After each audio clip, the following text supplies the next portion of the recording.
After 3 games so far in the Jones Cup, the Korean team has yet to lose and sits in first place of the standings. Led by their 2 imports and an up-tempo style of play, we will dive into what makes them so dominant and how they've been winning their games by more than 20 points on average so far. Meanwhile, Taipei Blue has lost 2 in a row after winning their first game against Japan, so let's try to explain why and highlight their top performers, their style of play, and see if they still have a chance to win the cup or not. Leading the Korean offense is Ethan Alvano, who's a Filipino-American import. He's a lightning-quick point guard, left-handed.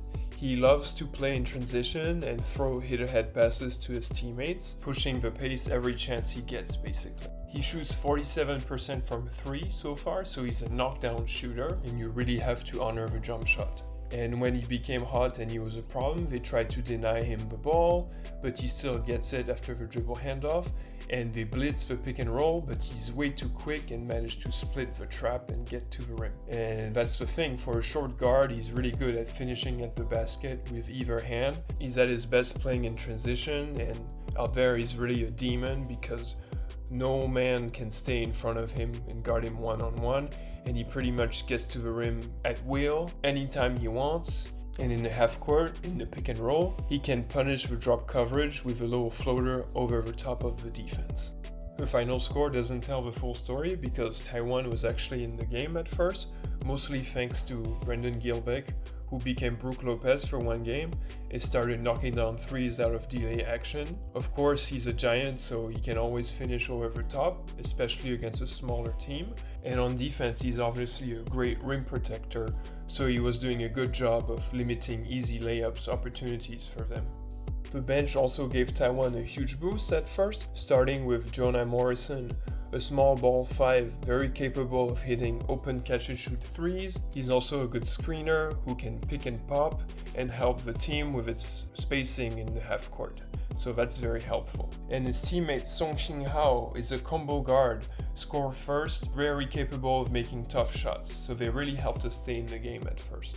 The other star imports for Korea is Hammonds, and he really hurt us during this game. He leads the whole competition in scoring and rebounding, and he's a type to be a bigger forward, very capable of scoring a lot of points in bunches, left-handed. If you leave him open, he's very capable of knocking it down, but he's stronger, he will attack the offensive glass. He actually plays the 5 for Korea, so that gives them a chance to play 5 out a lot on offense, and he can put the ball on the floor and go to his step back. He reminds me a lot of Julius Randle if he was playing in Asia. He can stretch the floor against bigger opponents, but play a smaller guy on him and he'll bang down low and punish you inside. He loves to play in the low post. He will bully his way to the basket, and he's too strong, you gotta foul him every time. And if you let him drive towards his left hand, pretty much know it's going in the basket. He started the run in the second quarter and inspired his team. His co-star Alvano grew the lead to double digits on an open corner 3. And later on, he was so scorching that they had to foul him on the pull-up 3, and they went into the half up by double digits. In the second half, we had hopes of a little comeback. They give up the switch on the pick and roll, and after the snake dribble, they get an easy layup for Gilbeck.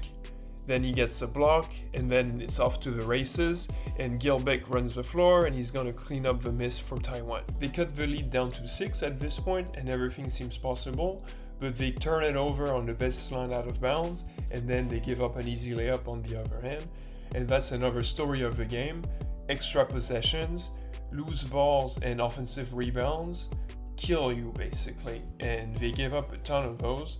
Here they get a good defensive possessions, they force a tough shot, but it's an offensive rebound and then they give up another easy layup at the basket. That's really tough to give up.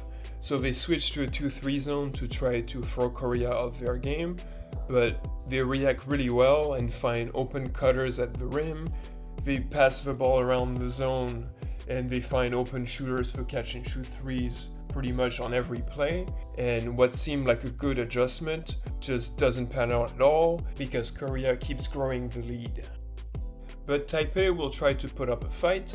Gilbeck, who turned into Splash Mountain, makes another 3 to punish the drop coverage. Going to the two-man game again, they switch, he goes all the way to the basket for a floater. Later on in the third, get to the drive, and that's a beauty. It looks like Draymond Green and Steph Curry, DHO between the legs, and next thing you know, they close the third quarter and they're just down by 8. Later on in the fourth, Sung keeps shooting tough shots in the mid-range to keep us in the game, and off the off-ball screen, they move the help defense and they get a clean drive to the basket. But the later part of the game became really tough. They tried a 1-3-1 zone and they find an open corner shooter off the pick and roll action, and the Korean team they're just gonna run their conceptual offense to perfection. They get a switch here for Hammonds on the pick and roll, and he scores an easy layup. And then off the rebound, it's just off to the races, and it's gonna be an easy layup in the fast break. The lead is back to double digits, so they go again to a 2-3 zone, and that's just an easy game of passing the ball around to find the open shooter for Korea. They play with great spacing, everyone's a threat to shoot it, and they know who they are. They're gonna run on every play if they can, and in the half court, if you try to go to the zone, they're just gonna pick you apart and get a great quality shot pretty much on every play. And when the game was finished, it's too bad because we got a good ATO here that gets an open catch and shoot 3 for Taiwan, but unfortunately it was too little too late. They were down by 20, and then they just started playing the bench mob, the really young players who kind of made a little bit of a run at the end to cut it down to 10 on the final scoreboard, but it was pretty much finished with 5 minutes left in the game, and it was just garbage time from then on. But we learned that Korea is a very tough opponent this year in the Jones Cup, and that we shouldn't take them for granted. When we play them again, we're gonna have to adjust to their speed and spacing if we want to have a chance to beat them. But anything's possible, there's still a lot of games to be played, and let's see who's gonna win the cup this year.